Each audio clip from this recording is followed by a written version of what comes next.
Hi, I'm Shirley Emerson, a Cox College student, and I'm here today to talk to you about some research articles that I read regarding barcode medication administration and its long-term effects on medication errors. With barcode medication administration, also known as BCMA, a nurse scans her badge, she scans the patient's wristband, and then she scans the medication. And this way, the barcode administration system then verifies: is it the five rights? Is it is it the right drug, the right dose, the right time, the right route, and the right patient? And it verifies that right there at the bedside. I observed in my clinicals at Cox Hospital that not only did the BCMA verify the five rights, but it also prompted the nurses to review vital signs data. And so, if the medication, for example, needed a blood pressure medication like digoxin, needed a blood pressure reading, it would ask the patients, is the blood pressure reading above this numbers? And then the nurse would then check and make sure that that was done. And so it was just another additional safety feature for patients. If there are discrepancies in the BCMA after the nurse verifies all the documentation, then a warning alert will appear, and it will alert the nurse not to give the medicine. So, and then so the BCMA is wonderful for verifying those five rights, prompting the nurses to look at vital signs, as well as then it documents that the administration took place. Unfortunately, medication errors can result in many negative health consequences, such as increased length of stay, disability, and death.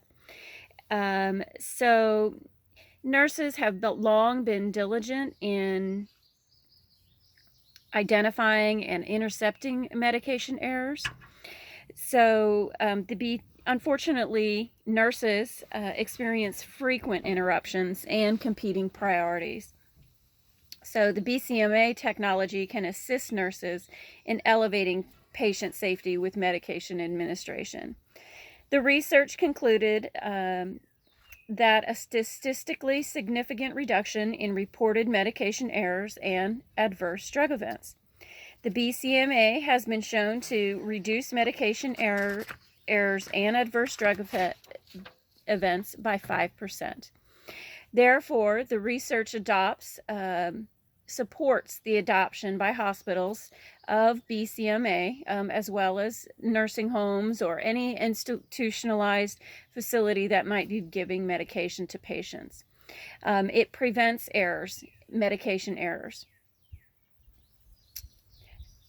There are some drawbacks to the barcode medication administration system. It's very expensive to set up, and with the potential error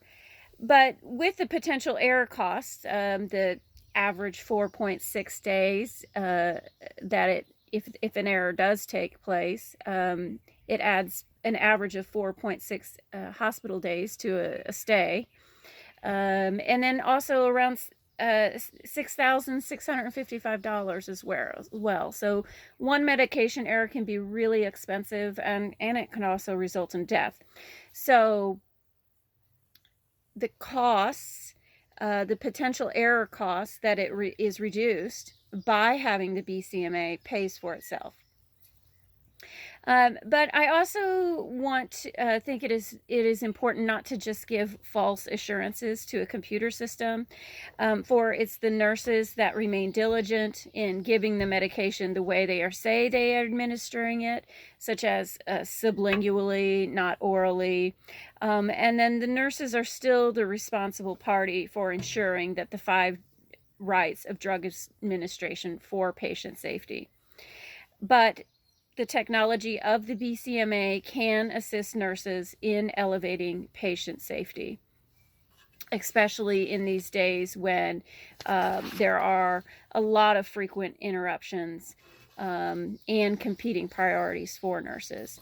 And as you can see here is the research article,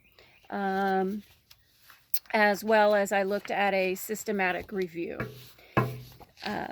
of various research articles on barcode administration. So thank you, and I hope you find this supportive, and if your hospital is considering adopting barcode administration, I think you will be pleased with the results. Thank you so much.